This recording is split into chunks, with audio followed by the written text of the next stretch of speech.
2011, baby. And I am here on the red Flipboard couch. I'm very, very, very excited, as you can tell by my bouncing, because we have got Heather Gold. She has to go to the bathroom, that's why she's bouncing. I'll hold it. You can hold it. It's good. Heather. It's good for you. You're just going to put me off this whole interview, aren't you? I know it. It's exercise. Your doctor recommends that you practice. Anyway, yeah, we're here at South by Southwest. Right, okay. I'm doing it right now. That's right. Me too. All right. So, for anyone that doesn't know, because you're growing into you've grown into a sort of a media empire under your own name, right? You're a writer and a performer and a comedian and what did you call yourself? A tech finger, which has connotations. Tell us what you do. I've been working around the web since it started, and I started applying. I worked as part of Apple's team back then that helped invent webcasting when streaming wasn't so common. It was pretty exciting in the early days. And then worked with lots of startups, and I started applying internet ideas to live performance. So I guess the thing I became known for is how to scale conversations. I do live shows with lots of people, large conversations. And then I do a lot of keynote speaking and some consulting and a podcast called Tumblevision.tv about social engagement, because that's a lot of what I do in the shows. I do a lot of stand-up too, but I'm sort of applying pieces of stand-up and theater and a lot of stuff from internet startups that I learned from my people, my South by people. This conference has gotten so enormous, it's not just my people anymore. How many years have you been coming? 13.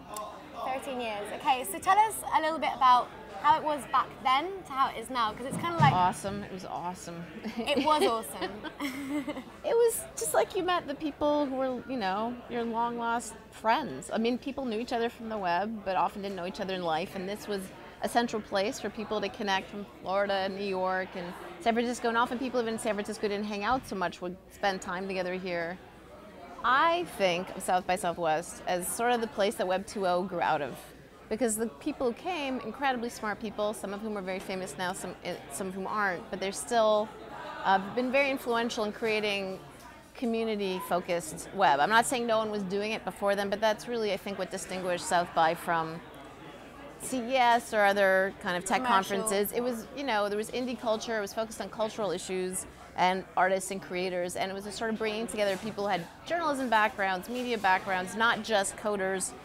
People who came to, Ev was not, just a software person. He had, a different kind of background. Jeff Veen was a journalist before he designed Hotwired. People who really helped design and make early web, and then went on to figure out like tagging and, Flickr and Blogger and things that now are thought of as sort of Twitter.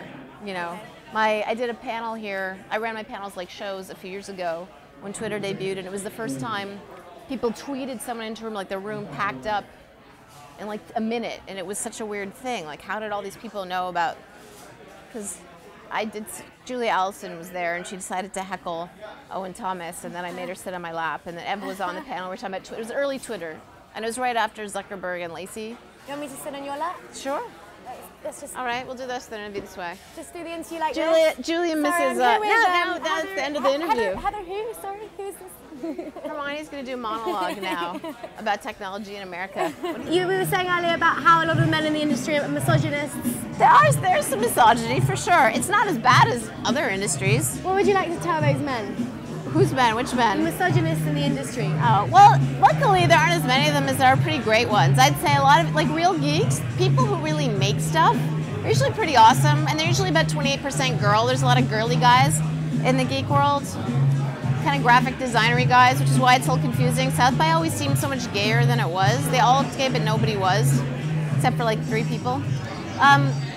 But people who are out there like Arrington, who kind of make their fun, kind of taking pot shots at chicks and then saying no. I mean, you get a lot of I support this woman because I like her. It's not that they've never supported any women, but they're just not very conscious. Right. Often there's not a lot of social awareness, and there just needs to be more education, more guys calling each other out. Overall, what I would say is social media is part of a giant feminization of the culture. We're having a massive feminine shift towards relational connection. You see guys on Twitter telling each other happy birthday and thank you and shit that used to they'd have a secretary do. I mean, they're learning how to be relational.